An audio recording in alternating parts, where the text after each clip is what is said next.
Ladies and gentlemen, welcome to Comics Evolve, where we discuss all things around comics media culture with your hosts, Andy, Jarian, and Alex. Welcome to Comics Evolve with myself, Jarian Gibson. And I'm Alex Stroud. And we are back today. And I think we could possibly see the Twitter chat today. I believe the web version of Streamlabs Talk Studio, they updated that. So we'll have to see and test that to see if we see any of the Twitter chat today. But yeah, we're back here this week. Just Alex and I. Andy's still out. We may have some friends from the group join. We'll see. But how you doing today, Alex? Good. You know, haven't really bought anything recently, so I went into a store, was looking at Funkos, almost bought a couple more of those Harley Quinn animated series Funkos that they have. I love that Dr. Psycho Funko that they have. Yeah, I've just rewatched not the animated version, or excuse me, not the live action version, but the animated version of Avatar: The Last Airbender. I just finished the last season of that, so love that show, and gets like better and better with each watch, I swear. Nice. Just a fantastic show, one of the best animated shows I think I've ever seen. And I've got some of the books that they've got from that. They sort of do like comics and stuff and books for that, so I'm gonna probably start jumping into that a little bit more and reading about some of the other avatars like Yoshi and Roku and stuff. And I've got a couple, like after that series ends, like Zuko's looking for his mother, so I've got that one. I think it's The Search, and then I think there's another one's like The Promise. I've got a couple of those. I'm gonna probably be diving into those here soon. Nice. I went and saw Dune Part 2 on Friday. How's that? Actually, all four of us went to go see it. So me, my wife, my son, and my daughter all went to see it. My son kind of got part of it because he watched part of the first one. My daughter's like, "What's going on?" You know, and she was getting a little bit scared of the voice stuff, and some of the stuff. But my wife's actually wanted to go, and so the kids are on spring break, and so late Friday afternoon, early Friday evening, we're like, "Hey, let's go see Dune Part 2." So went and saw it. It was really good. I really liked it.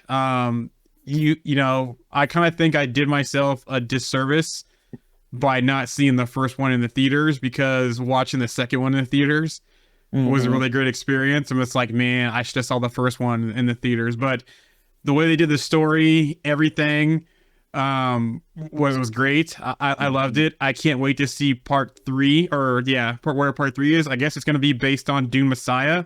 So I'm probably going to pick up that book and read it.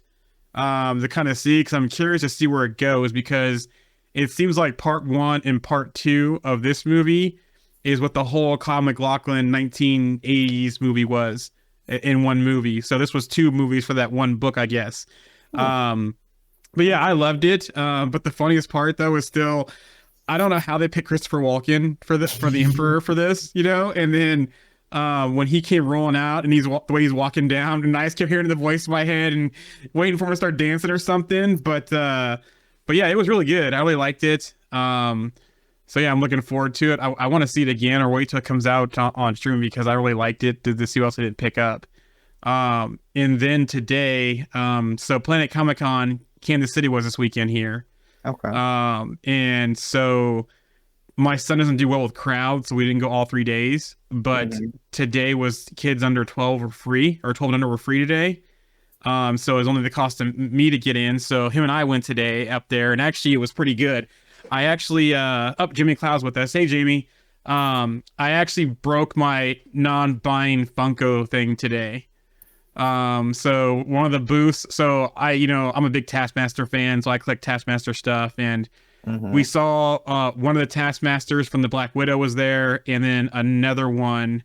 It was like the one of those team ones or something, the league ones. I can't remember what it is, but I got that one as well. And then we bought a crap ton of Lego minifigs, and then he got a Funko as well, but I can't remember which one he grabbed. We bought today, but it was cool. We walked around.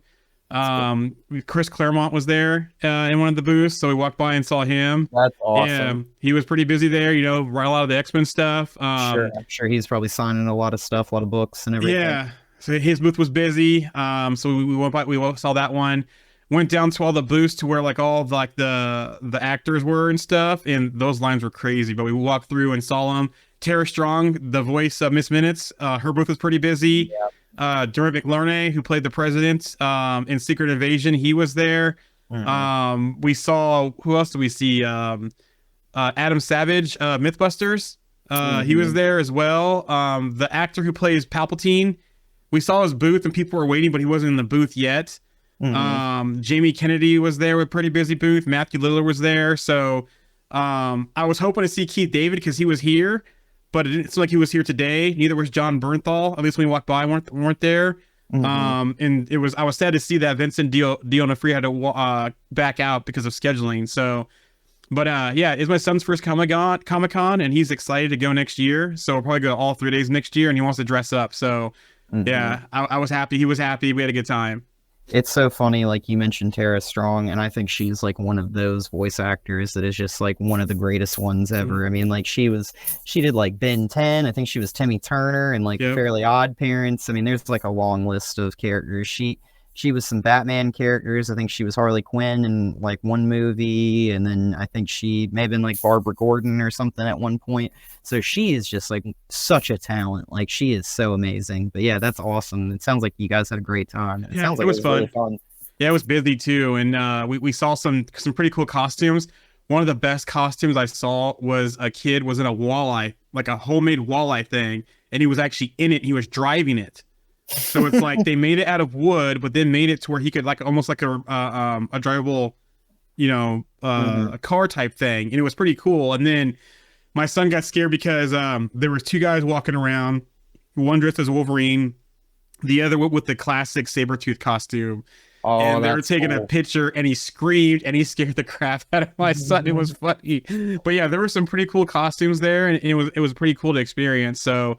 We'll definitely go again next year. That's awesome. Love that kind of stuff. But today, we're gonna talk Fantastic Four. So the cast is set except for Herbie. But we talked before. It was a Valentine's Day. They announced the official cast. I think it was. So it is Pedro Pascal as Reed Richards. Vanessa Kirby as Sue Storm.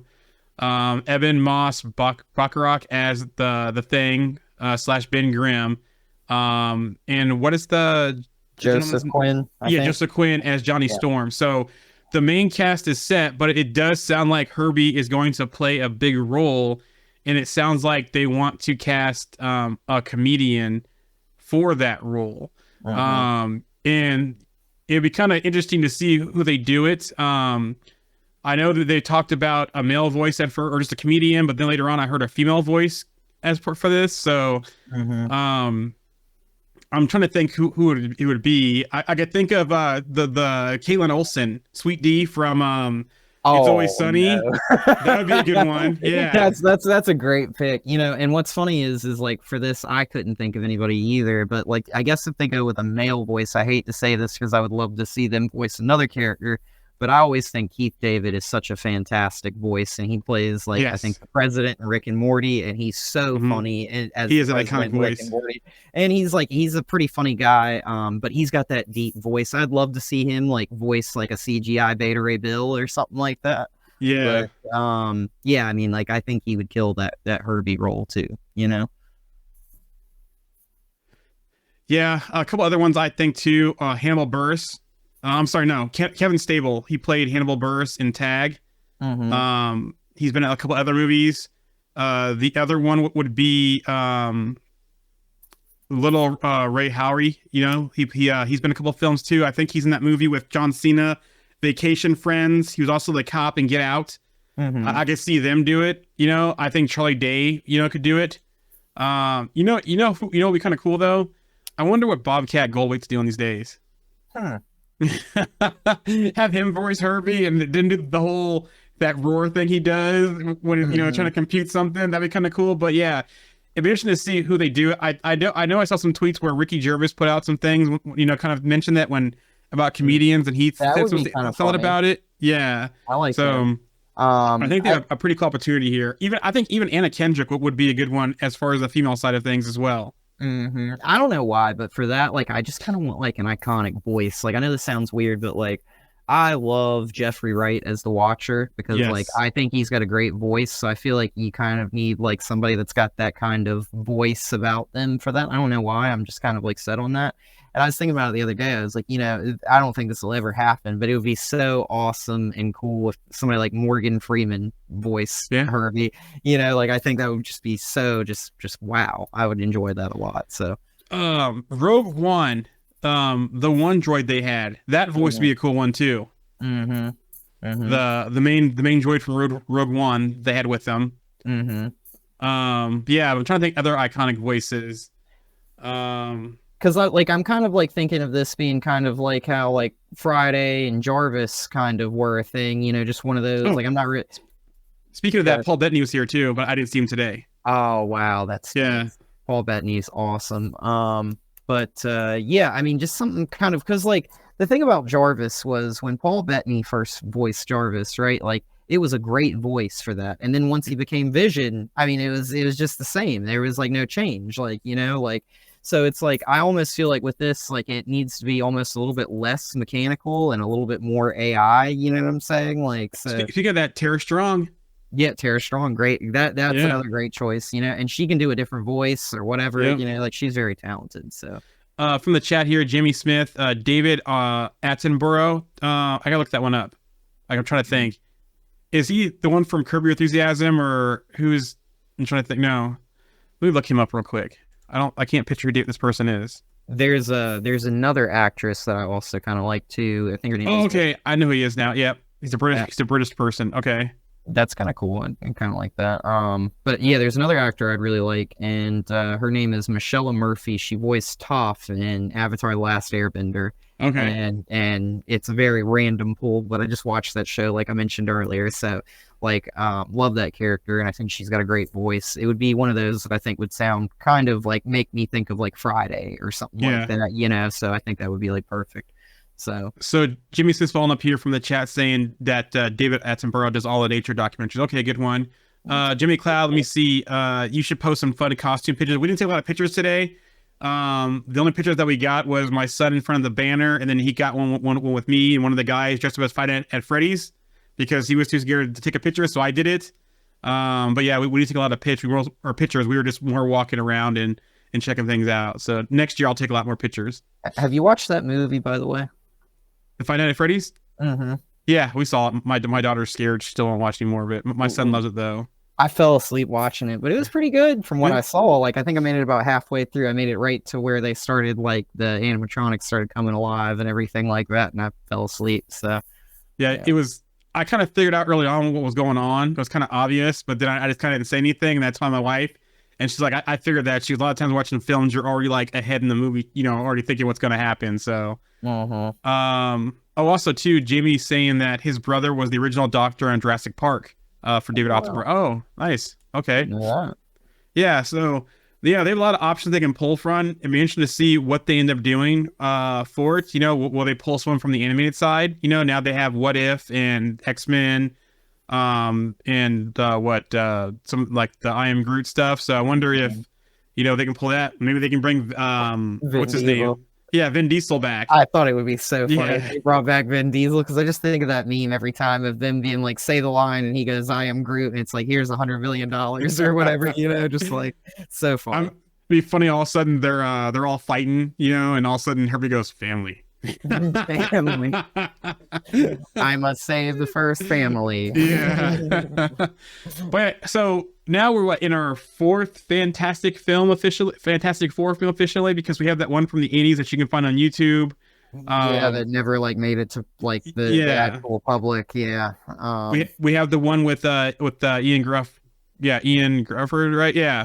And Michael Chiklis and Chris Evans and Jessica Alba, who got 2 movies, and then we have the more recent one with what, Kate Mara and Miles Teller and that's who I was thinking of. Michael B. Jordan as well, and a couple other actors in there. So that was interesting because that one really didn't follow the traditional route. Yes, they had Doom as the villain, but it wasn't really Doom-ish for that film, so we're gonna put that one aside. Yeah. But the original movie that had the sequel, they didn't come in hot and heavy with, you know, any villains other than Doom, and they kind of went that route with it. So that was interesting. It doesn't sound like we're gonna see Doom at all in this one from everything out there, unless we see Doom like in the end or in a post-credit scene. But the second one of that movie, they came back with Doom. They had Silver Surfer. They had Galactus, and it sounds like they're kicking this one off with Galactus and the Silver Surfer. Mhm. Which one, I think they're coming in too fast with Galactus. I think that should be a bigger threat than just the Fantastic Four. The Fantastic Four have so many other villains they could pull from: Mole Man, Puppet Master, you know, Namor, but what we already Namor's already in the MCU, so probably not that one. Blastar, Annihilus Wave, Psycho Man. You know, we kind of got that tease in Quantumania about Subatomica, which is Psycho Man's domain, you know, Yep. and, you know, we've always talked about, you and I, Alex, about possibly having Reed tied to Hank Pym. Pym. Yeah, and that accident that happened in Endgame about him freaking out about the package glowing, is that something happened in the past and that caused him to be lost. Yeah. And maybe they got stuck in Subatomica and, you know, making someone like Psycho Man the villain for the first one. That'd be pretty cool. It is, you know, I'm not gonna judge it till I see it, but it seems like we're coming too hot and heavy in this phase with Galactus, when I think Galactus should be a bigger threat. What do you think? Yeah, I mean, for me, I've got a few different scenarios I'd like to see. Like the first one, I would love to just see them in the '60s fighting just like a corny villain like Mole Man, right? Yep. Like something like that. Make it like a '60s kind of thing. Then have them at the end of the movie go into the QR, get lost, then get pulled out, and it's like the modern day. And it's like, oh, you got stuck in a time vortex or whatever, you know, in there, and it was like you were in there for a split second, but it's really been all these years. Everything they do something like that. The second thing, I guess, like I'm not really sold on the whole Galactus Silver Surfer thing again. I don't really want to see that. I mean, the most that I really don't want to see with them is them go ahead and attach Doom to the Fantastic Four's cart in this, because like I feel like that's been done way too much. And Doom's such a fantastic character. He doesn't need to be connected to the Fantastic Four. You can have him pop up in other things, and or make him his own movie, to be honest. But like, you know, with the Celestial sticking out of the ocean, I would love to see Galactus kind of take on this role of like a dark Celestial kind of type thing, who's coming here to devour this world because of the Celestial that was about to form. So he's like a, you know, kind of like a trash collector, if you will. He's trying to balance the universe, get rid of some of these Celestials and eat planets because of that. And then make, this is such a weird kind of twist on it, but I think it ties really well to all the other things we've got going on. But instead of making like the Silver Surfer a guy from Zenn-La, make him an Eternal that went to Zenn-La, and then have him come out and basically be like, you know, the power cosmic is kind of interchanged with the cosmic power that they had, that they were giving the Eternals. So it's like, you know, very similar, but not that much of a change in my opinion. But that's like the only way that I think I'd like to kind of see Galactus, because I just don't want to see a remake of that second movie that they did, The Rise of the Silver Surfer, you know, like Yeah, the cloud, all that kind of stuff. yeah. I mean, I really don't think that they would go as, you know, the big smoke monster that they went with. It always makes me think of the smoke monster from Lost whenever like I think of that second movie. But yeah, I really don't think that they would go with that route. They would definitely make him like, I mean, Galactus always appears as kind of like a giant version of the species of alien or whatever that he's appearing to. So why not just make him a giant humanoid celestial and go ahead and do that, you know, like a dark celestial, one like Ego that kind of rebelled against the others or whatever, you know? And yeah, I think that would be great. And then the only other thing that I would like to see is, and you mentioned Blastar, I think it would be kind of cool. I think he had a storyline that was tied to like the Frightful Four. So they do like a Frightful Four, but I know that they've got like a villain that's like, you know, Paste Pot Pete, the Trapster in that. That one might be ridiculous. I think the Sandman was part of them as well. But you've got Medusa, the Inhuman, that I think is a really interesting one there. And then you've got the Wizard. And you could kind of use like them as kind of like your wrecking crew type-esque villain, where they don't really pose that much of a threat. But there was a story, I believe, where they broke into the Baxter building and like released Blastar from like the negative zone or whatever. And they could kind of do that where it could be one of those things where like maybe he was in the quantum realm or something and they break in and release him from the QR or something. And then all of a sudden the Fantastic Four are fighting all them and Blastar. And I think that would be kind of cool too. So. I love the thought about the rogue celestial or the dark celestial.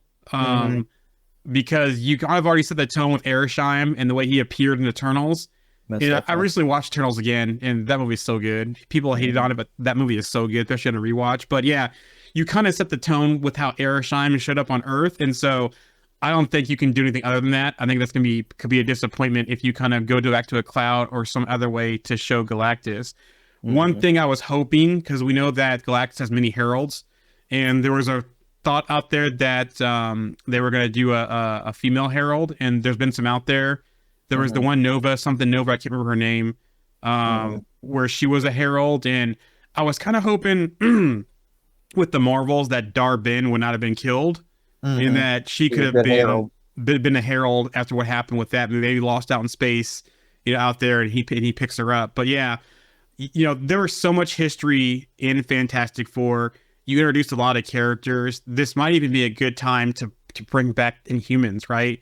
I know people are soured on that whole TV show and that kind of stuff, but I actually that's one of the things I liked about Agents of S.H.I.E.L.D. was how they did Inhumans and how they showed us some of the Inhuman stuff. We didn't get into like the core Inhumans. We had some of the other Inhumans out there. So this could be a good time to reintroduce them, have Johnny in that Crystal relationship. Who's the brother of Black Bolt, his brother? Maximus or something like that. Yeah, Maximus. Yeah. Have Maximus be the villain. First, the Inhumans are against the Fantastic Four. They kind of team up to take down Maximus, who's kind of gone rogue and want to take over with the Inhumans and that kind of stuff. So that'd be a cool angle to take it. Another one would be like the cartoon. The cartoon you can watch on Disney Plus is so good. I've rewatched it a couple times. That theme song is sticky. It'll stick in your head, and you'll be sitting there singing it too. That kind of stuff. Reuse that theme song would be kind of cool. But the one thing I like about that series is the first episode starts off with them kind of like on a TV show, like Johnny Carson style TV show, where they're being interviewed, how they got started, this and that. I think that would be cool where, they got lost, they're back here in modern times, but they're just hanging out and watching because they're trying to figure out how to get caught up with the modern world. They've kind of saw the snap happen. They kind of saw the events of the Marvels happen, Secret Invasion. They saw all that kind of stuff happen, but they kind of just sit back and watching, waiting to kind of emerge and come back into the real world, and then have them kind of start off in that kind of talk show type scenario, and then a villain jumps in, whether it's Inhumans, whether it's Puppet Master, Psycho Man, they flash back to stories like they do, tell it that way, and then they kind of, maybe Galactus shows up at the end, setting up for the next Fantastic Four style movie. And so maybe they have some lower level threats they have to deal with this movie, but it's more of like a storytelling movie, kind of almost like a Lost in Space flashback type stuff where they've been, but then they have some villain jump in, like a lower level one they have to take down, and then the threat really shows up, and they're like, well, okay, now it's time for us to even step more into the light and start, either the Avengers or X-Men or whoever to kind of stop this big Galactus threat. Because again, I don't think just the four of them should be taking on Galactus in the MCU. No. And the other thing about this too is if they do like a little bit of a time jump where they're from like the 60s or whatever, the 70s, and they end up bringing them to the future at any point, and depending on however they do that, I feel like they're setting up a very similar situation to like what happened to Captain America in the MCU, right? Like where like you can basically almost kind of use that as a very similar story, a very similar kind of like plot device, have them all like wake up in the future and then have their powers or whatever. But like, I feel like they would have to have their powers in the 60s and then go into the QR or get their powers from the QR. But like, it would be one of those things where like, I love the idea of them getting lost in the quantum realm, because the quantum realm has like that whole idea. There's so much out there, so many characters that they can tie to it and everything like that. But yeah, I mean, they just got to get this right the first time, because like you mentioned earlier, there are 4 franchises now. Like this will be the 4th one of this. I know one of them was like dead on arrival, but the other 2, one of them was pretty decent. I don't think that like remake, the third remake or whatever. I don't think that one did that well.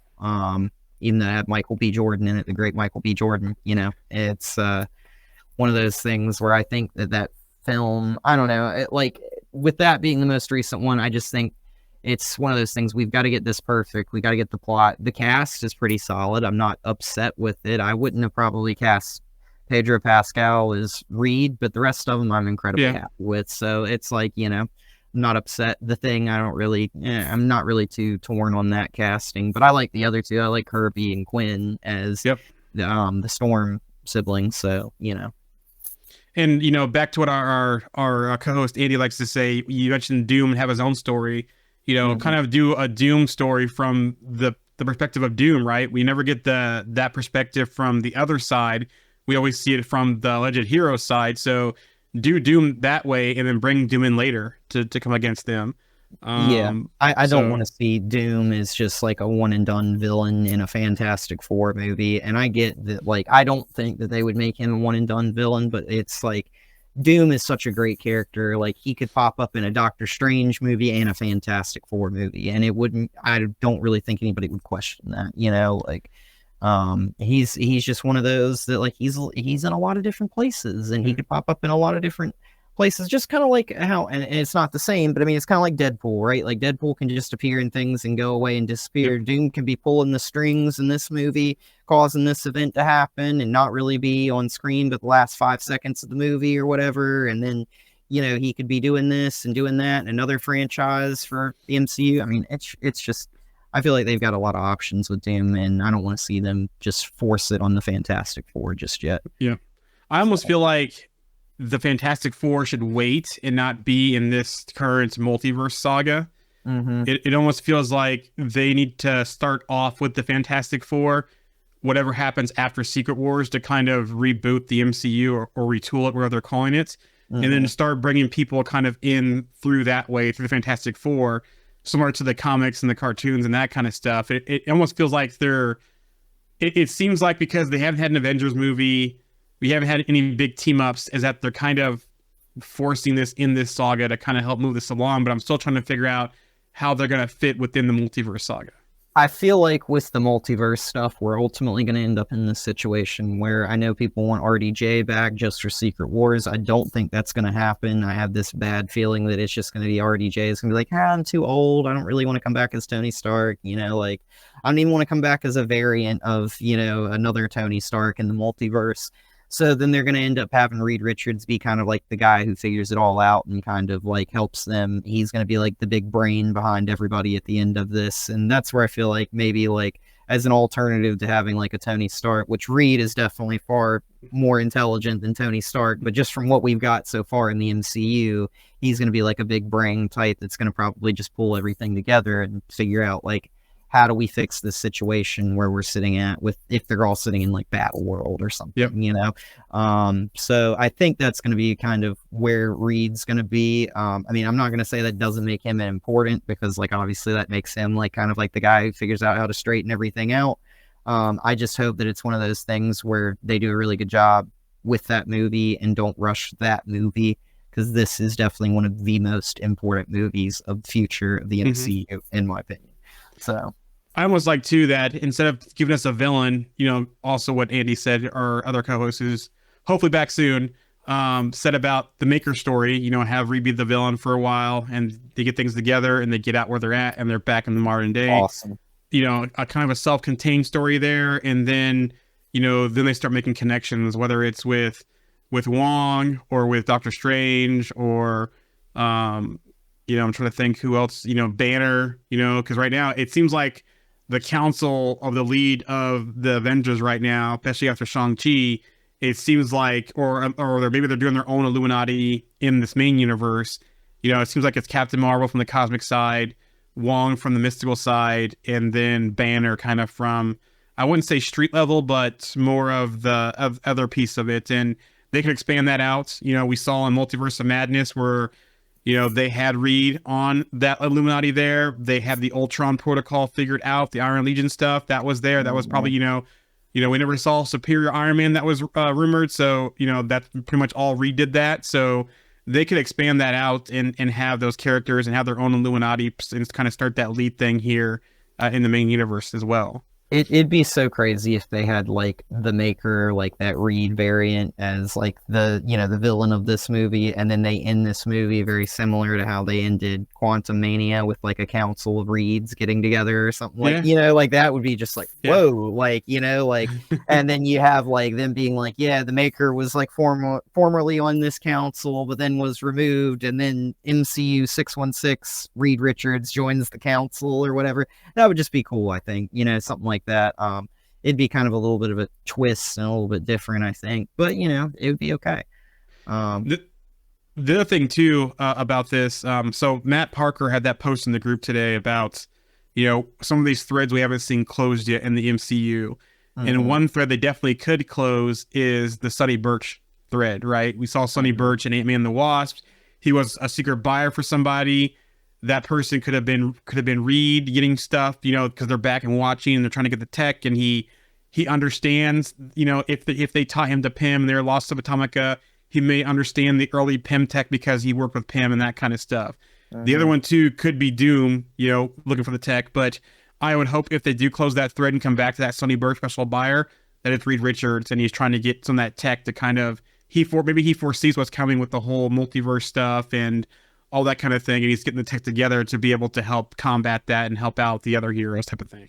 Yeah, maybe. I mean, I feel like one of the biggest things for Reed, like if Reed came back to a world that was post-snap, right, like after Thanos, would be that's where I'm kind of like really curious, because somebody like Reed would be like, you know, kind of like, why wasn't I here? Like, I could have made a difference. I could have changed the situation, you know, kind of type of thing, because he's a brilliant person. So, like, I feel like something like that, like Reed coming to a world post-snap would be a huge kind of thing for him. Like, we don't have to dwell on it for 20 minutes in the film or loop back to it, but just that kind of history in the MCU, I feel like might have a big impact on that character. That'd be kind of cool. Yeah, them coming out back post-snap and then seeing the snap reversal and then kind of figure out what the heck is going on. That'd be a pretty cool story angle as well. From the chat here, RMC says, my head always went back to the Power Broker for whatever reason for that one, and that being the special buyer for Sonny Birch, but they never had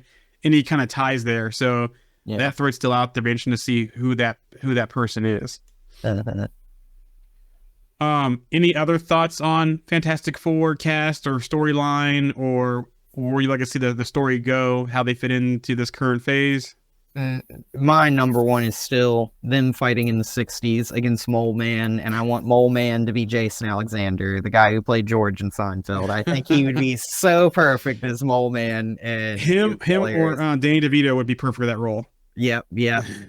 So, like, you know, they're both funny, and that's the role, like, could be a totally ridiculous one, and it can be like that. They could make the first part of that movie filled with cheesy 60s lines and stuff, and I would eat that up, you know, like, it would just be so perfect. So yeah, I think Mole Man or Puppet Master would be good with that one, and then we get Alicia that way as well. So yeah, and if you're gonna do Doom, build up to Doom. Make Doom a third movie kind of type of deal for Fantastic Four. Don't make it a, like, you know, we got to ram him into the first movie. Like, they don't even need to have Doom. Like, Doom could even be the secret buyer. You know what I'm saying? Like, and it could just be one of those things. But that's a very big stretch. But, you know, at the end of the day, just don't force Doom. That's kind of what I don't want. And Galactus at this point. You know, don't force him if we don't need him at this point. So I'm kind of hoping that Moon Knight tease about that castle in the Alps was a Doom thing, because they didn't say which Alps. Was it the Bavarian Alps? Was it the whatever the other ones, or was it the Swiss Alps? I think, you know, the other portion. They never confirmed which one it was.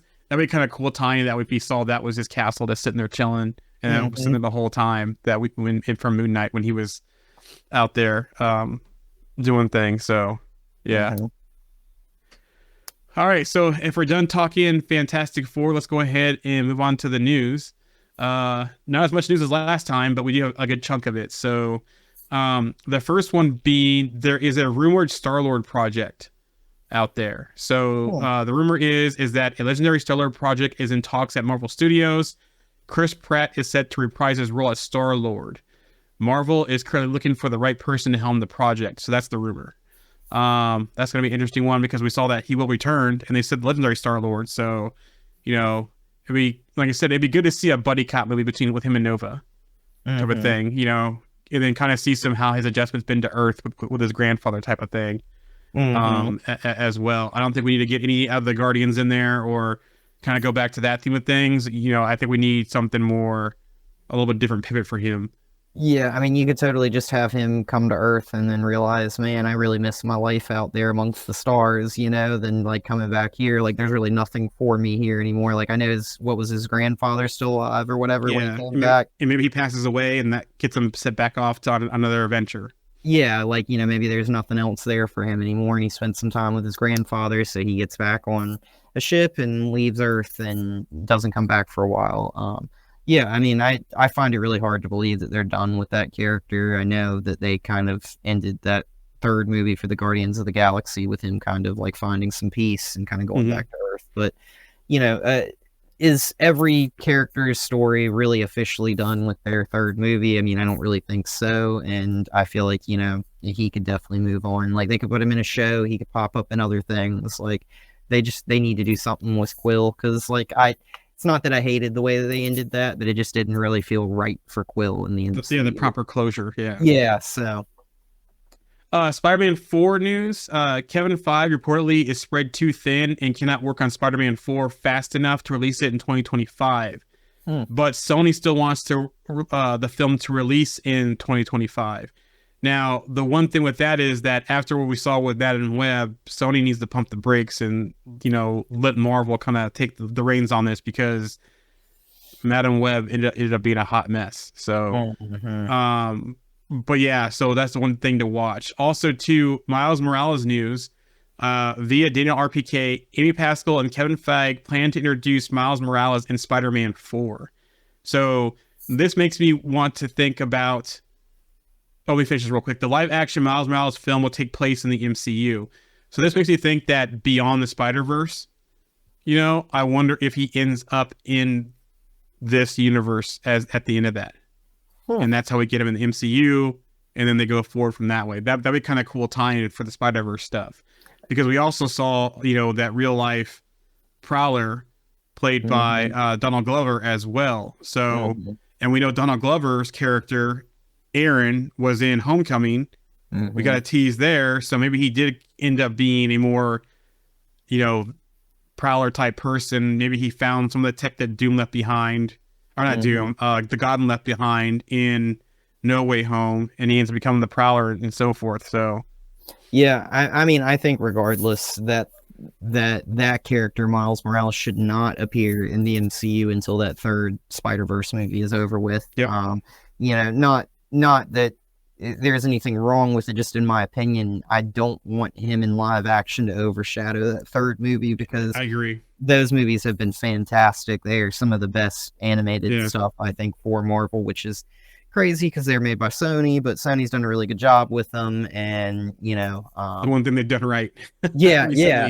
I mean, they can get like Spider-Man movies, right? It's just the other stuff. It's just they struggle with, you know. So, I just honestly think, you know, with Miles Morales, like, just give it some time, give it some breathing room, and let that Spider-Verse movie, because, man, that second one was fantastic. It was such a good sequel compared to the first, you know, like, I mean, kind of like leaning in to that second movie. It was awesome, and it's setting up an amazing third movie, and I can't wait to see where it goes. From the chat here, RMC says, if Sony doesn't get it after Madam Web, then they're probably not going to. They won't make it in their own. They need MCU more than MCU needs them, and I agree. And honestly, I'm not. You know, I am looking forward to Kraven the Hunter, but I'm not, because the main thing about Kraven I want to see is how they do the Rhino. It's like, give me a proper Rhino, not a costume, because we know that Rhino comes from Gamma. You know, it's a Gamma type thing that he comes from. You know, his skin, that the whole horn, the way it wears it. Don't give me a mechanical suit like an Amazing Spider-Man 2 that we got. So yeah, which, by the way, what is his name? Paul Giamatti, fantastic actor. For that. Oh yeah, I love to have him back. Yeah. But like, just do it right. Do CGI. Don't do a big CGI machine. Do an animal man. You know, like, come on, be sick. Thunderbolts news. Via comicbook.com, Geraldine Vishwanathan is joining the Thunderbolts. So she is replacing an actress from The Bear. because she was scheduling things. Now, here, hold on, from the chat here, let me go back. So Jimmy Smith saying bitten by a rhino, calling it, and that's for the rhino. Radioactive rhino. Yeah, radioactive rhino. They were experimenting on. But yeah, Geraldine Vishwanahan is gonna be part of the Thunderbolts. It sounds like she is going to be Val's assistant, her plucky assistant. Now, Geraldine for a long time was someone I wanted to play Kamala Khan, but now she's too old to play her. So she's a pretty funny actress too, from the things that she's been in. I know she's been in some TV shows. She was in the movie Blockers with John Cena. So yeah, that was a pretty good one. But she says, I've always wanted to join the universe in whatever capacity, and this just came up. It was Destiny. Destiny called on me on the phone. I picked up and said, I'll be there. Now, hopefully this isn't a one and done thing for her. Maybe we'll see her down the line, but I'm glad to see her in the MCU. No hints for the role or anything like she's that? supposed to, the role that she replaced for the actress, I can't remember the young lady's name from The Bear. But that had to drop out because of scheduling. She's supposed to be Val's assistant.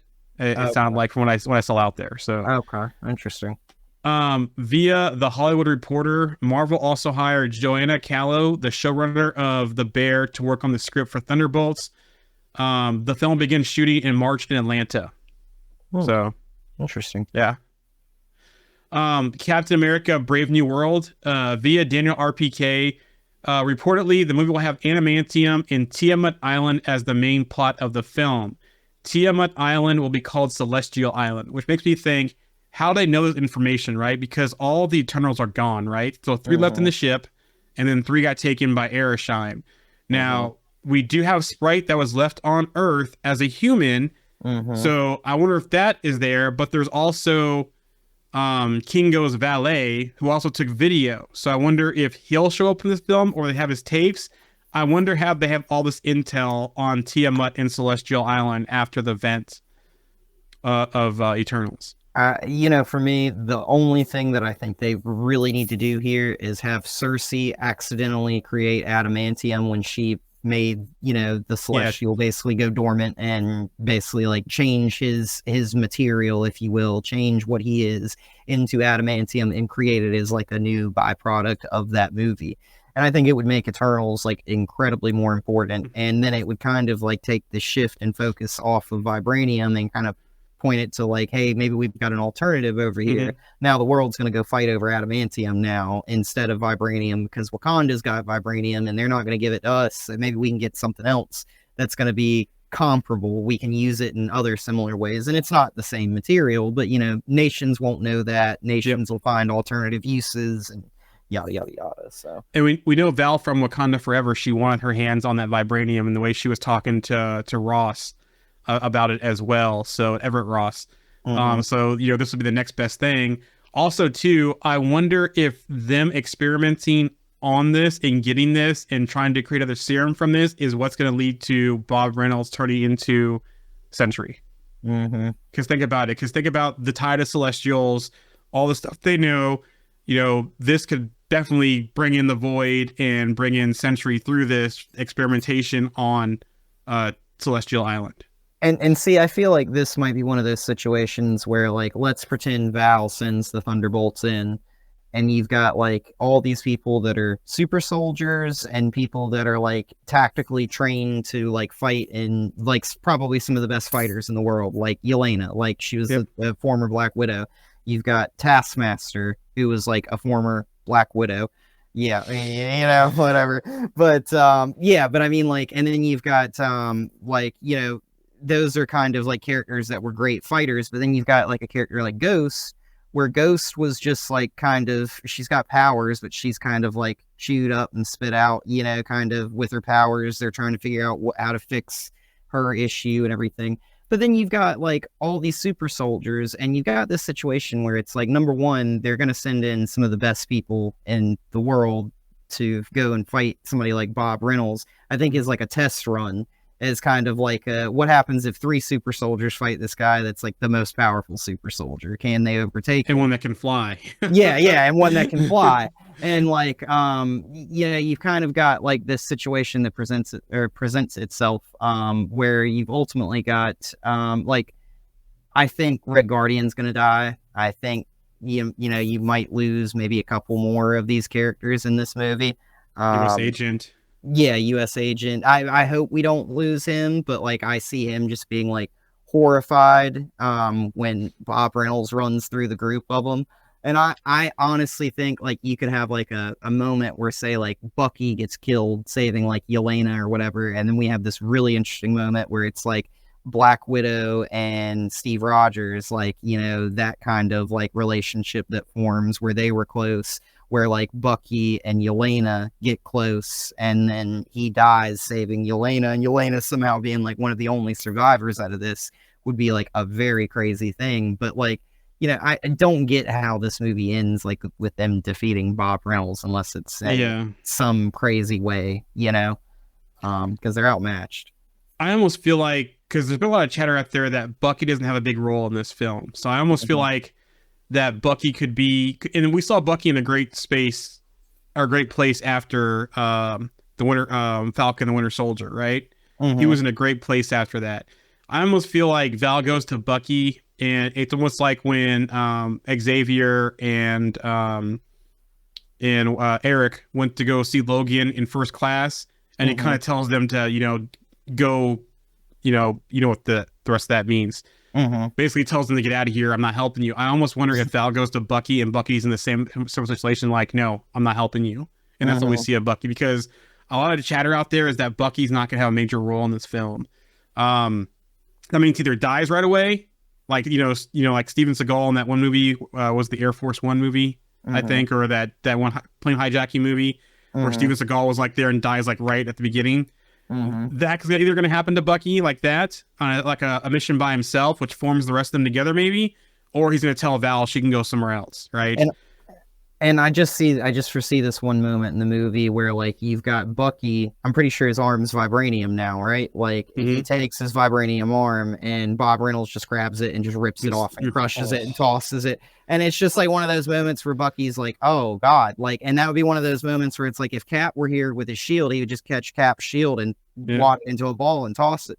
And that would be just like an insane moment, because not only is Bucky a super soldier, but he's also like got a vibranium arm. So, that'd be crazy. Because Brave New World comes out before Thunderbolts, right? Yeah, I think it's Brave New World and then Thunderbolts. Like, and that's why I can see the experimentation, type of thing where they're experimenting with that kind of stuff from Brave New World. What they've, from the outset of Brave New World, beginning of Thunderbolts, they're experimenting on that stuff. Val's want a new super soldier serum. That's when he goes, Bob Reynolds creates it, goes crazy, becomes Sentry, and then they start sending people in to go after him, type of thing.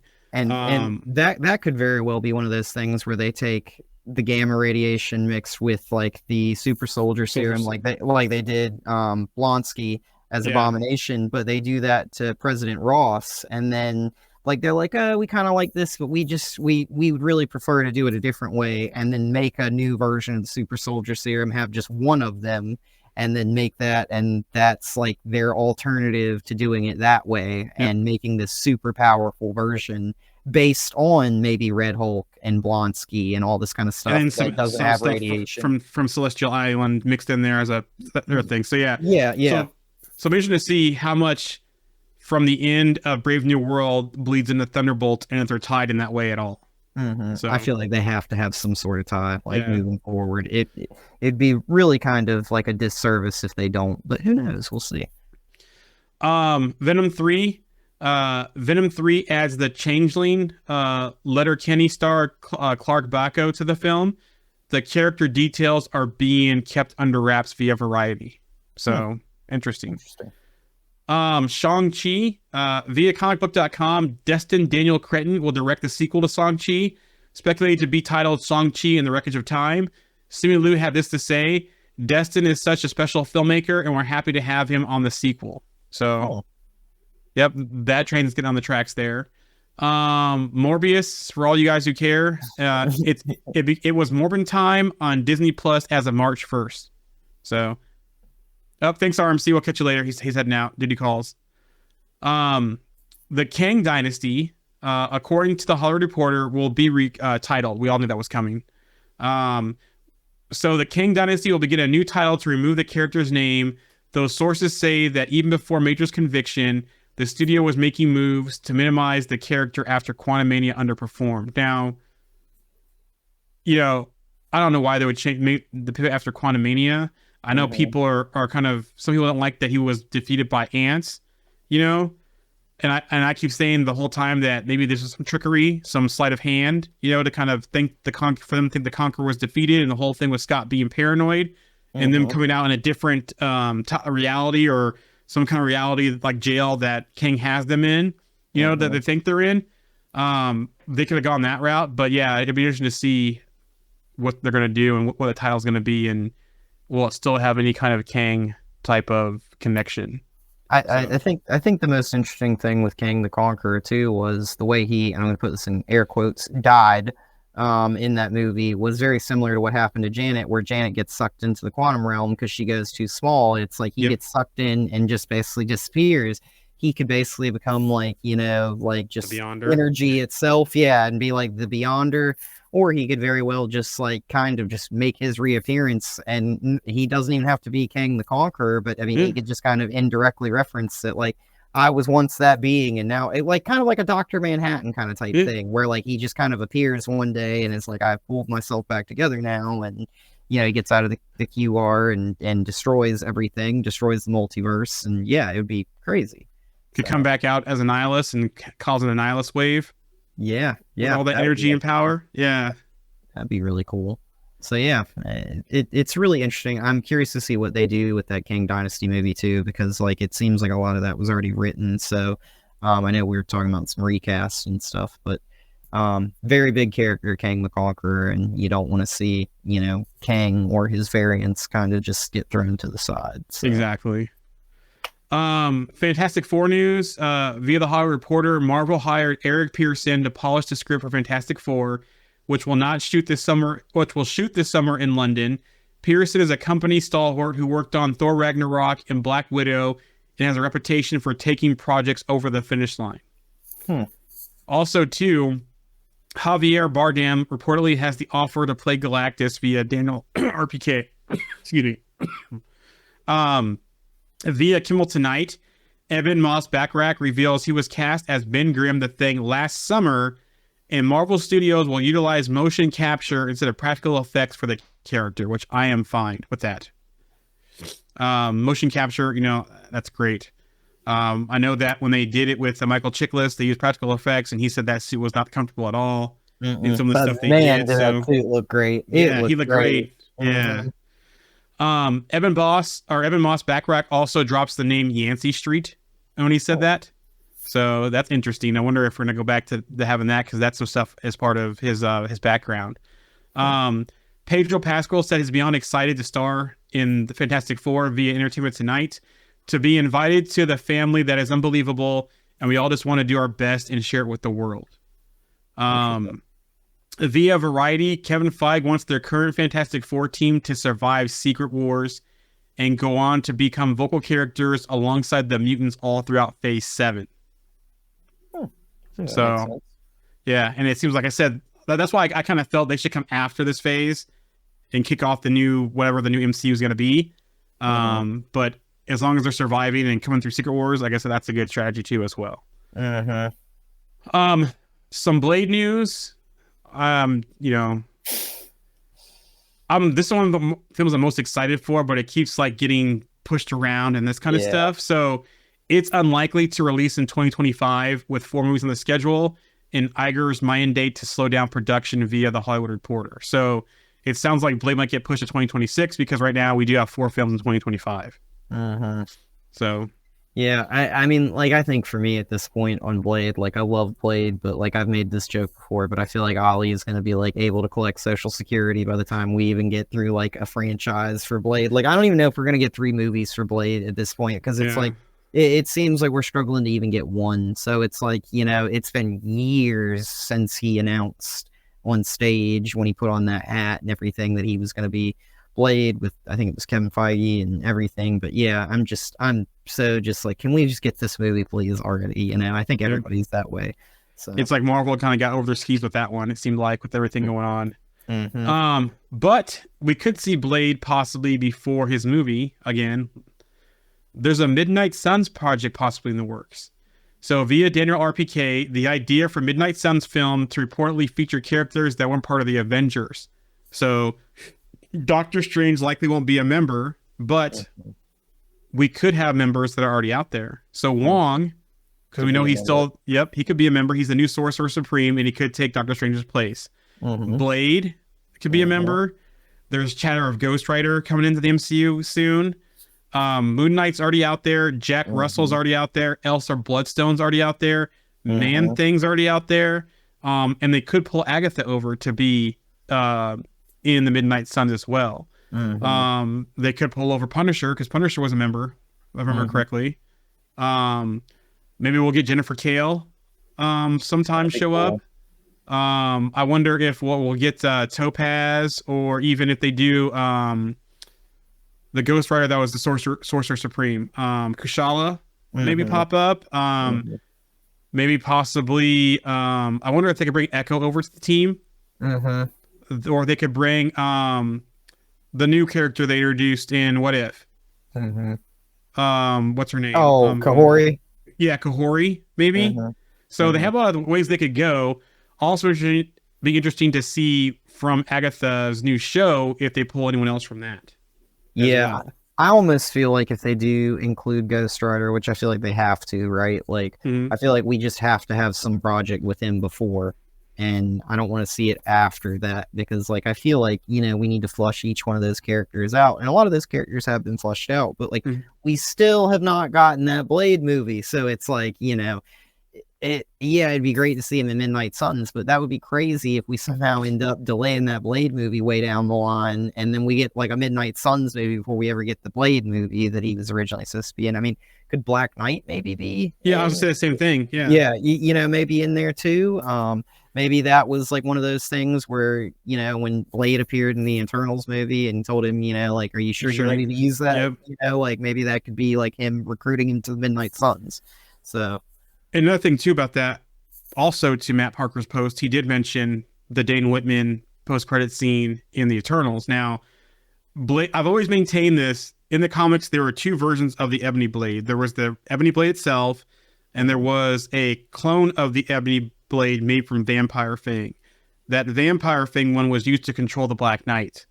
The way that it was at that post-credit scene, and the way with the stuff moving on it, and him hearing the voices, and Blade showing up, makes me think we're going to see the Ebony Blade in Blade's movie. And I think Lilith's going to have the Ebony Blade, or we could see a relative of Dane's have the Ebony Blade, but I think it's going to be tied to the Vampire Thing version, especially with Blade showing up. So I'm trying to think of the reason why else would Blade show up. So I almost think that Lilith might be having the Ebony Blade. Maybe Dracula created it, and Lilith has it in that Blade movie, and that's the version we're going to get in the MCU. So... Maybe he just needs, because Lilith's kind of like the mother of all monsters, right? So like just have him need the Ebony Blade to kill Lilith, because like maybe that's like the only thing that can kill her or something like that, you know, in the MCU or whatever. So I mean, they could do something like that too. And she's the army of zombies or army of people she mind controls. Maybe that sword's part of it as well. Yeah. Maybe Blade thinks that he doesn't have the power to control that, and that will control him instead. So. But yeah, so a lot of things they could do here, and another thread they could close right there with part of this is that whole post-credit scene if we don't see it in Blade. Or we see it in Blade, but we also have it tied to Midnight Suns as well, is my point. Marvel TV reorg. Via the Hollywood Reporter, on the TV side, Marvel has been reorganizing its operations to allow for greater control from showrunners, a move made after the critical failure of the expensive Samuel L. Jackson spy series Secret Invasion. A sideline executive producer... Kyle Bradsheet after a year with various factions vying for influence in his wake. Execs are not calling it a reboot, not even a soft one, but more of a creative retooling. So it sounds like they're, you know, giving control back to the creators versus the executives here. Marvel Studio is still searching for characters and actors who can carry its universe forward after the exits of Robert Downey Jr. and Chris Evans. So I think they're trying to still figure out who are their two big ticket names, like those two, that, like, because basically Iron Man and Captain America were the two big ones throughout all the way through the Infinity Saga. So who is that going to be, right?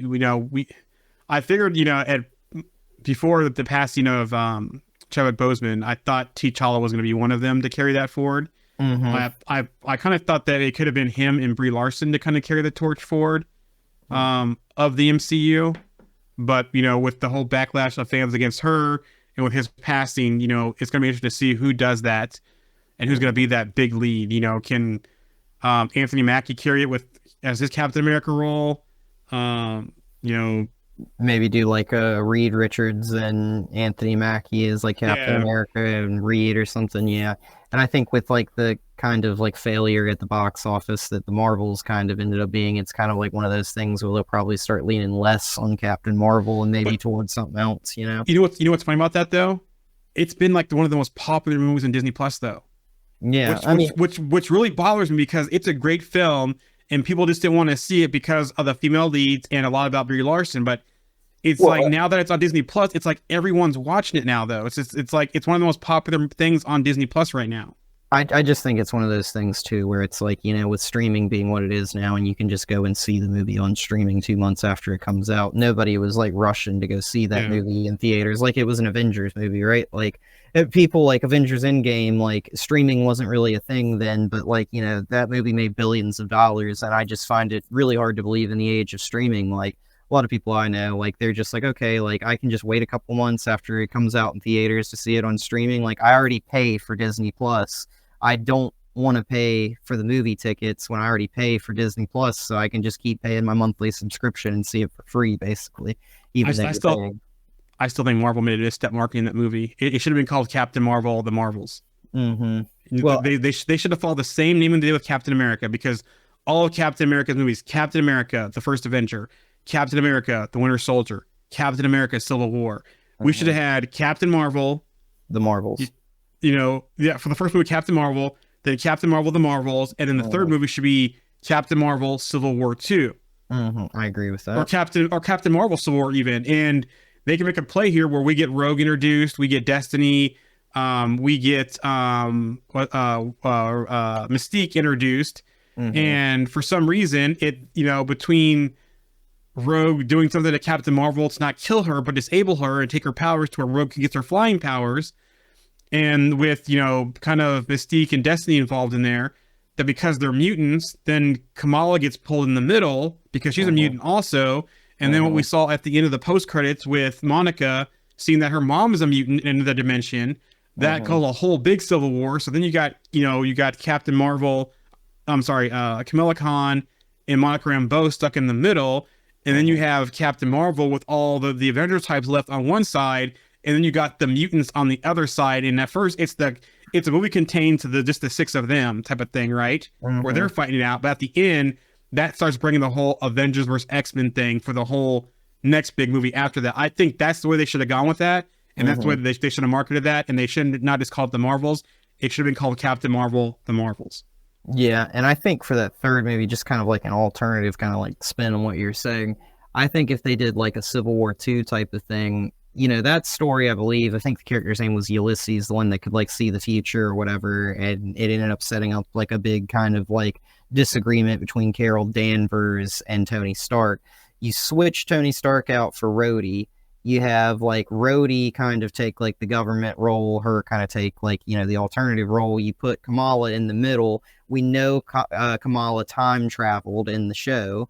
So maybe they just connect it to something like that, and her being a mutant, and then the government wanting to take mutants, and Rhodey leading the charge on that, and Carol being like, no, and Rhodey just being like, Carol, we are both like former military people, like, you know, I've shifted more into the superhero thing, you are too, but like we're gonna have to like square off on this. And then it's just like Carol just like ripping through like you know, the like people coming after Kamala for the entire movie, and I think that would be great. It's one of those things where I think that movie also failed though, just for the simple fact of the timing of when the whole strike and everything ended for the promotions, you know, the scheduling stuff. It literally happened like the day before like the movie came out, and you basically had Nia DaCosta on her own on the press junket. They couldn't get the main headliners there too, and that's a great point. Yeah, so you know, but yeah, I like that thought too as well. Don't bring in the X-Men. Just, you know, have, you know, after the whole thing with Secret Invasion and the President's Decree and that kind of stuff, and Now they're freaking out about mutants among them, not necessarily bringing the X-Men, but yeah, Kamala be in the middle. I think that'd be a cool way to do it too, as well. Because like post Secret Invasion, Rhodey just saw these like two Skrulls, or is free now because two Skrulls with superpowers fought each other. He's probably gonna look at this and be like, oh great, like some more superpowered like people that are like an issue. We got to take down these mutants because they're like the Skrulls, and you can kind of make Rhodey kind of like the villain in that situation a little bit, like because he's been in captivity, locked up, and somebody replaced him. And we still would like to know, how long has Rhodey not been himself? Has it been all the way back to Endgame, or was it before then? Was it after then? Who knows? So. From the chat here, back to our digital conversation about who could be the headliner. Jimmy Smith says Benedict could, but how much time does Strange have? So yeah, Doctor Strange could be a big one, but that's a good point. Yeah, I think they're kind of struggling here to kind of figure out who the face will be. I think the Pedro Pascal casting is the big sign that they want Reed to be one of those people.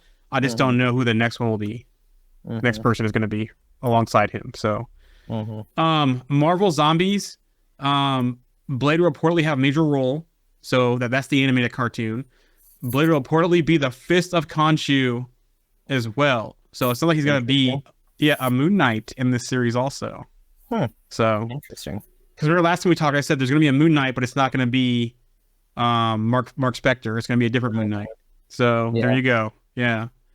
I still want to see Moon Knight annual, though, in some kind of fashion, when you see all the Moon Knights throughout time fight against Kang. I still want to see that happen, and I love to see that. Yeah, because Ravonna Renslayer was a Midnight in that Kang story. What is it for all? Well, I can never remember the name of that story. It's like For All Time Conquered or something like that. That's not the name of it, but it's something like that. But yeah, she was one. Yeah, that was so cool. That was like mind blowing to me to even think about that. Like reading that, because it was just like, wow, I never would have thought about that. But speaking of that, remember when she was at the end of Loki in that purple light and we don't know who that was? What if that's Khonshu? What if that's set up for that point? Because now that they're pivoting away from Kang type of thing, I don't think it was another Kang variant showing up. At first, it could have been Rama Tut showing up to save her, because with the whole Renslayer and Kang relationship, type of thing to kind of keep her. But what if it was Khonshu showing up in that purple light there that she saw? So that'd be interesting too. Daredevil Born Again, according to a new casting call, Born Again reportedly filmed ballroom scenes featuring dancers on March 11th through March 15th in Brooklyn. So that's interesting. Yeah. We are so close to having our next series, 10 days away from X-Men 97. It will be a weekly release. It will be 10 episodes. But the first release of it will be 2 episodes. Also via social media, if show will be canon, Bo DeMaio, the series head writer and executive producer, responded with, "We are our own thing." It will be TV-14. So there you go. So we're going to get 2 episodes for the premiere, and then we'll have 8 more after that. So we'll have 9 weeks of X-Men 97. And, the shows are, I think, around 30 minutes each from what I saw out there, and 10 episodes, which if you go back to the old series, the seasons were higher count, lower count. It just depends on what season it was. So, what if season 3 reportedly will have X-Men, and the X-Men that will be appearing will be Storm. Also, Shang-Chi and Moon Knight will appear in a mech episode and will have their own mechs. Interesting. Agatha Harkness will reportedly appear as well. So there you go. The Friendly Neighborhood Spider-Man, which was renamed from Spider-Man freshman year, it will be 10 episodes with 30 minutes each episode, roughly. Okay. So there is a Venom animated movie in the works. So an R-rated Venom animated movie is in the works from Seth Rogen. So there you go. A new MCU character is coming upon us. So not Kahori, who's another new one, but rather another new one, it sounds like. Via Daniel RPK, Marvel Studios is reportedly working on a new superhero franchise for 2026. they will introduce a new character that we haven't seen in the MCU yet. Interesting. So I don't know if it's an actual new character or just a new character from the comics that we haven't seen in the MCU yet. I don't know what it is, but it's kind of vague information. But I wonder if it's going to be a whole new street franchise. Level. Yeah. You know, like that's going to be really interesting. Mystical arts. Yeah. You know, like I wonder what they're going to do with that. So, Dave Bautista wants to return to the MCU. He wants to play a different role in the MCU via Gizmodo. He says Drax is done, but I'm not done with superhero movies.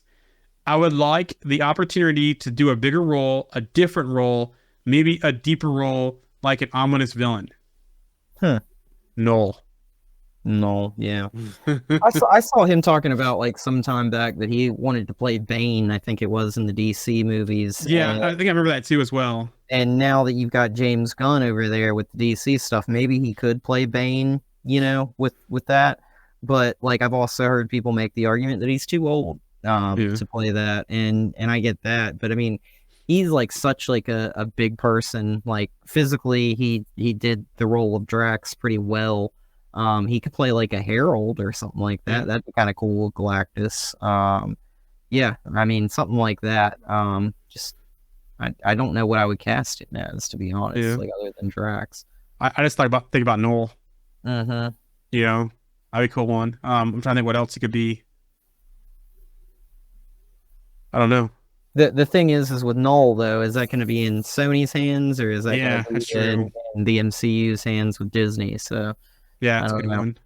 I don't know who I would cast him as. Like, I mean, he could always play like he's too old, but I think a younger version of him might have been able to play Hercules. But I mean, that role's already been cast. You know, Ares. So, yeah, maybe Ares or something like that. You know, that would Maximus. be not bad. Yeah, like that's physically imposing kind of. Yeah, Maximus. Yeah, you could do that too. Yeah, I don't know. Interesting. Blastar. Yeah, that would actually be a good one because that would be kind of like a villainous kind of role, you know. That'd be perfect. I mean, he could even be a nihilist. He has the voice for it. You know, he's has the size for it. He mostly be in a mask. So, yeah. The Acolyte has tentative release date of June 5th for the Acolyte. Andor season 2 will release late 2024 or early 2025, according to Stellan Skarsgård via Game Radar. Obi-Wan, there's officially no season 2. I don't think we need a season 2. I think they could do a season of Layla, you know, because that story ended with her kind of coming into her own type of thing. So you could make a next story of that and do a season of Leia and do it between Obi-Wan, the end of Obi-Wan, and between Rogue One, where she showed up at the end that led into A New Hope. You could do a season of Leia like that if you want to continue that story. But yeah, I don't think we need another season of Obi-Wan. Yeah. Disney and Sony deal. Disney and Sony reportedly have signed a major deal for Sony Pictures Home Entertainment to take over all of Disney's physical media production going forward. So any physical media, like DVDs and Blu-ray and that kind of stuff, it sounds like that's going to Sony, which they have the distribution for. And I wonder what else is part of this deal and what kind of else they're working on. I feel like that was probably a part of like something else. Like we'll scratch your back here if you scratch our back here somewhere else. Yeah. Like maybe for some Spider-Man stuff. Maybe they got some more creative control over like the Spider-Man universe kind of stuff that they're doing, like Disney did. But yeah, I mean, like, I feel like this is kind of like a let's hold hands and kind of walk together here kind of type of thing. Like, and we'll give you this if we get something in return. So I'm really interested to see how that works out moving forward. Superman and Lois, via The Wrap, CW President Brad Shorts explains that Warner Brothers' Superman Legacy, is the reason behind the Superman and Lois cancellation. They don't want a competing Superman product in the marketplace. Superman and Lois was one of the 4 shows they decided to continue with going forward when they restarted the CW, and was one of the network's biggest shows in terms of total audience. So basically, because there's a movie coming out, you just killed one of your most popular shows on CW. Yeah, it sounds about like DC. So, yeah. And that show was great. You know, I wasn't the biggest fan of the kids, but Tyler H plays Superman and Clark Kent, which said before. He plays them great. It's so funny. Like, I did not like him when he was first cast as Superman. I did not think he was anywhere close to the role, but man, does he have that Clark Kent rolled down. And yeah, I mean, he's not a bad Superman by any means. Like, he's a really good dude, and he plays that role really well. And I like the lady that played Lois in it too. Yeah. So, like, I thought they did a really good job with that. The kids can be kind of annoying at Lex times. is kind of Yeah, and I think Yeah. they recast one of the kids in the later seasons for something that happened, like he wouldn't show up or something. So they were just like a recast, and they recast not Jordan, but the other one. I cannot remember. The other one. Jonathan. Jonathan, With John. yeah, Yeah. yeah, Jonathan, whatever. I think Jonathan was named, the athlete, right? That didn't get powers, correct? yeah. So I think he Oh. ends up getting them later on, but like I want to say Jonathan was named after Jonathan Kent, which was Superman's adopted father, and Yep. and yeah. So I don't know, like I am very disappointed. They've canceled a lot of good shows like Stargirl. Stargirl. Yeah. That every time like we get down this road, I always end up talking about Stargirl. But yeah, like that was like one of my favorite DC shows, and it was like out of that DC streaming service, like that was like a big failure for them. But that was one of the small little like embers that just should have burned forever. Stargirl that came out of that, because that show was phenomenal. Yep. And if it would have had a better CGI budget, that show could have been like even more amazing. Like, it was already great, but like it could have been 100 times better, just a little bit more CGI, because like Solomon Grundy looked awful. But Yes. other than that, You got me onto that show, and I really enjoyed it. Now I'm sad it's gone. yeah. Like I'm just kind of at that point now with that show where I'm like, man, I just kind of want to watch that show like once every year and just like relive, like, because what was it, Calypso, I think is his name. Yeah. That villain, that was terrifying. Like that villain is crazy, and like, he's in comics and stuff like that, and I've always kind of like seen him, but to see him like actually brought to life in that medium was crazy. And so I love the Shade too, and they did the Shade so well in that show, in my opinion. So I like that character on screen. So shame on them for Stargirl, but Aquaman. So it's out there on the Max. So if you want to watch Aquaman Lost Kingdom, it's out there. So not my a bad son, movie. Yeah, my son, it didn't get my son's attention though. He kind of like, When we started watching, he's like, I'm on my iPad now. yeah. I mean, like, I feel like it's like one of those less serious movies that you watch, and it's just kind of like, I mean, we all know that what's his name, Momoa, is not supposed to be playing Aquaman. Like after that movie, supposedly, so it's kind of like, The guy that played Orm's brother though, that's Aquaman. I look at him and the way he was, I'm like, that's Aquaman, not Jason Momoa. Jason Momoa was like a biker boy swimming, basically. The screams and the stuff he does, but was it Patrick, what's his actor's name? Patrick something. I do not remember. He should have been Aquaman. What's funny though is I feel like he's one of the best cast roles out of both movies. Like, as like, in the first movie he's like a villain, and in this movie he does a great job in this movie too. So it's like, I have no complaints with him. Like, yeah, I agree. He definitely does look more like an Aquaman, but yeah, even as Ocean Master, I thought like he was great. So yeah, and typical, like, I love Black Manta, but like, like the way that he went out in that movie, like where he dies, I was just like, oh, he's not gonna take his hand. He's not gonna take his hand, and he just like lets go. I was like, knew it. He stuck his convictions, and then yeah. But could he still be alive though? Who knows? We saw him fall. I didn't see anything else. Yeah, so who knows? The Batman Part 2, Barry Keoghan, I hope I'm saying his name right, will return as the Joker via Vanity Fair. So interesting. They're gonna continue that thread from the first one, which I like that movie, and I'm glad that they're leaving Reeves alone to kind of do that on his own thing. Yeah, that's one of my favorite things to come out of DC, and I actually converted a non-Batman fan into a Batman fan because of that movie recently, so I was pretty stoked about that. But, they have that great scene at the end of that movie where the Riddler is locked up and the Joker gives him a riddle, and the answer is a friend, and they're like in cells next to each other, and Joker's telling him that, like, he found a friend in him. And like I I sit there and I like think about it and I'm like, man, like they almost need to just have the Joker make another minor appearance in the next movie and then make like the Joker the big bad at the third movie. Yeah. And just kind of like have him like have pulled all these villains and stuff together or whatever. If we get to a third Batman movie, which I think that movie will. I mean, the first one was extremely successful. I want to say it made like $700 and some million in the box office. So, you know, I think that Pattinson did a really good job as Batman, and yeah, I can't wait to see where the second one goes. I hope we see more Paul Dano. I like him in this movie. I like him in There Will Be Blood as well. I think he played that pretty well. I wouldn't mind see him playing some kind of crazy character on the MCU side either. Mm-hmm. You know, maybe I don't know if it's like more like I don't know who on the MCU side he could play, but I wouldn't mind seeing him in the MCU in a role. I think he has some good things he could bring to the table. Uh-huh. Yeah. Like, Yeah. Actually, he'd be good to do a Puppet Master. I was just thinking that, but I was like, you know, like, yeah. It's one of those things with him where like I think he's like incredibly underrated because like, I didn't really picture him as the Riddler. So when I went into that movie, I was like, I don't know how I feel about that, but I kind of liked how they made him kind of like a Zodiac kind of type character.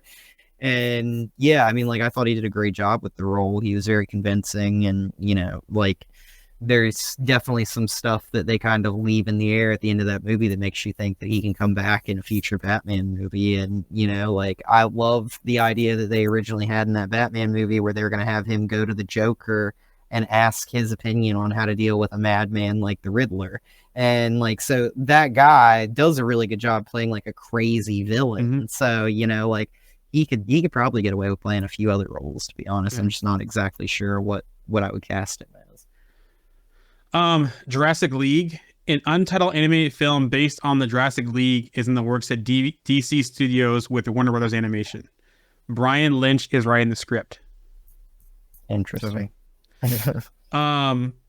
Superman news. James Gunn via social media says Superman movie will not be called Superman Legacy. He has announced it will now just be called Superman. He also officially revealed the new Superman logo. The funny thing is, though, the logo that he officially says is the logo, that's been out there for months on his social media account. It's like it was in plain sight the entire time. So, also via the Hollywood Reporter, Wendell Pierce is cast as Daily Planet's EIC Perry White. Interesting. So, Peacemaker. Jennifer Holland confirms Peacemaker season 2 will begin filming this summer. James Gunn also confirmed it as well via social media. He also says that Peacemaker season 1 is not canon to the DCU. Season 2 will take place after the events of Superman. So it's like they're going to completely forget what happened in the first season of Peacemaker. Yeah, that doesn't make any sense, but you know, whatever, I guess. You know, I guess they're gonna probably chalk it up to something, you know. I mean, knowing them, they'll be like, oh, this was all like, you remember what's his name, John Cena, when he killed Rick Flag and was shot in the throat and was in the hospital. I mean, it'd be funny if they were just like, oh, all that first season was just in his head while he was in the hospital. And it's like, oh no, don't do that. But I mean, I guess they could do that, you know. So that means his dad's still alive. Yeah. It's just like him like working through all of his issues and his dream, you know, and he wakes up. Yeah. So I hope they don't do that, but they could, I guess. So The Boys, season 3, June 13th. So that's not too far away, actually. So Naruto movie is in the works with Destin Daniel Cretton writing and directing. So Tron Ares began production in January in Vancouver and is slated for a 2025 release. Tron Ares is the follow-up to Disney's 1982 science fiction film Tron and the 2010 sequel Tron Legacy. So this is the third film in the franchise. Interesting.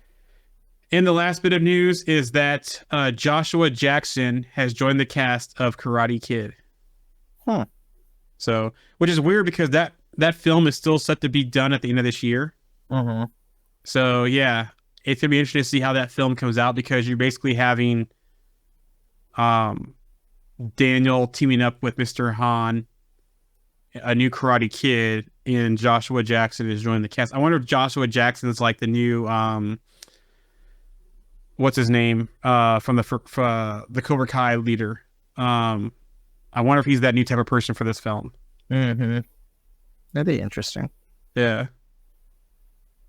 So that's all I have for the news today. Anything before we close things out, Alex, on your mind? No, just MCU cast Mole Man as Jason Alexander. I would love to see George Costanza play Mole Man. Like, you know, it's so funny. I've been watching a little bit of Seinfeld lately, so I'm on a Jason Alexander kick, I suppose. But yeah. Nice. Yeah. All right. Well, if that's it, we should be back next week. Hopefully we get Andy back soon. But other than that, we will talk to you next time. Take it easy. See you guys. Oh, before we go out, make sure you like, subscribe, give us feedback. You can catch us on all the socials. Catch us on our Facebook page, on Instagram, TikTok, YouTube, Twitter, Twitch, Trovo, Kick. And I do believe that the Twitter chat is working. I just wasn't able to test it because to Twitter or X, whatever you want to call it now, to be able to comment on live streams, it seems like you have to be a premium user, which I am not. So I don't know if that's actually working or not. But yep. So let us know. Like, subscribe, wherever you listen to your podcast at. And we will talk to you next time. See ya.